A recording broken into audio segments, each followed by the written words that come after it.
하루의 말씀, 오늘은 마태복음 24장 29절에서 35절 말씀 가지고 함께 나눕니다. 성경 봉독합니다. 그 환란의 날들이 지난 뒤에 곧 해는 어두워지고 달은 그 빛을 잃고 별들은 하늘에서 떨어지고 하늘의 세력들은 흔들릴 것이다. 그때 인자가 올 징조가 하늘에서 나타날 터인데 그때에는 땅에 있는 모든 민족이 가슴을 치며 인자가 큰 권능과 영광에 쌓여 하늘 구름을 타고 오는 것을 보게 될 것이다.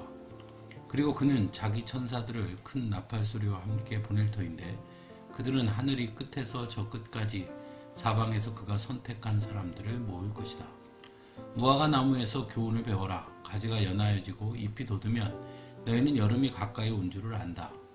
이와 같이 너희도 이 모든 일을 보거든 인자가 문 앞에 가까이 온 줄을 알아라.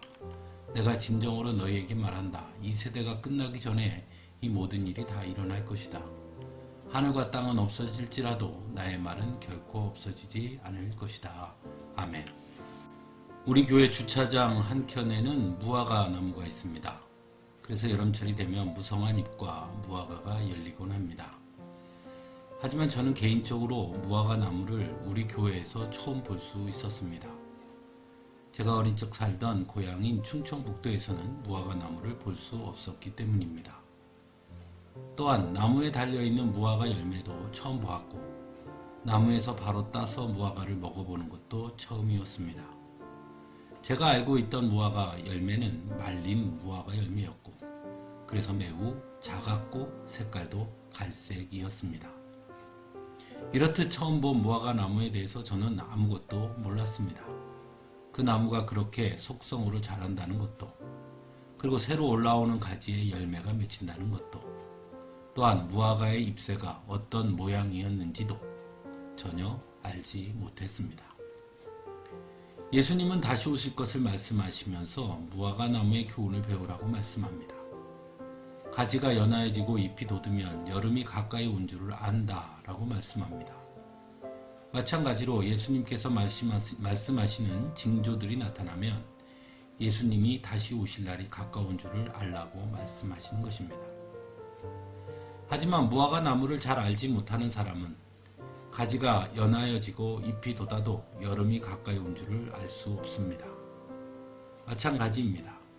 예수님께서 말씀하시는 징조들이 나타나더라도 그 징조들이 무엇을 의미하는지를 알지 못한다면 예수님이 오실 날이 가까이 온 줄을 알지 못할 것입니다. 그래서 중요한 것이 하나님의 말씀을 올바로 이해하고 그 말씀의 의미를 깨닫는 것이라 할 수 있을 것입니다.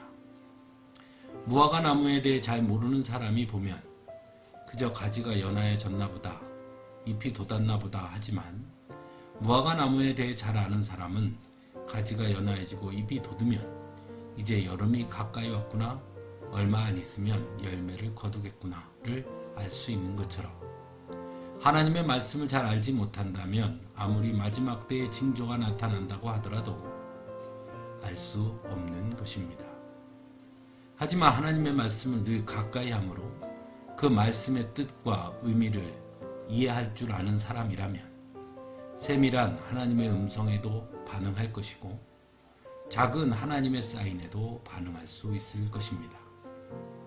그래서 마지막 때가 가까이 왔음을 분별하고 날마다 마지막 때를 준비하는 사람이 될 수 있을 것입니다. 사랑하는 성도 여러분, 여러분은 어떠하십니까? 여러분은 마지막 때를 분별할 만큼 하나님의 말씀을 가까이 하고 있습니까? 언제나 하나님의 말씀을 가까이 하시기 바랍니다. 하나님의 말씀을 가까이 할 때 그 안에 담긴 의미와 뜻을 잘 깨달을 수 있도록 그리고 성령님께서 도와주시기를 기도하면서 가까이 할 수 있기를 바랍니다. 그래서 마지막 때가 가까이 왔음을 깨닫고 준비함으로 다시 오실 주님을 맞이하는데 실패하지 않기를 바랍니다. 지혜로운 열처녀처럼 우리의 신랑 되신 주님을 맞이하기 위한 등불을 그래서 환히 밝힐 수 있기를 간절히 바랍니다. 함께 기도하겠습니다.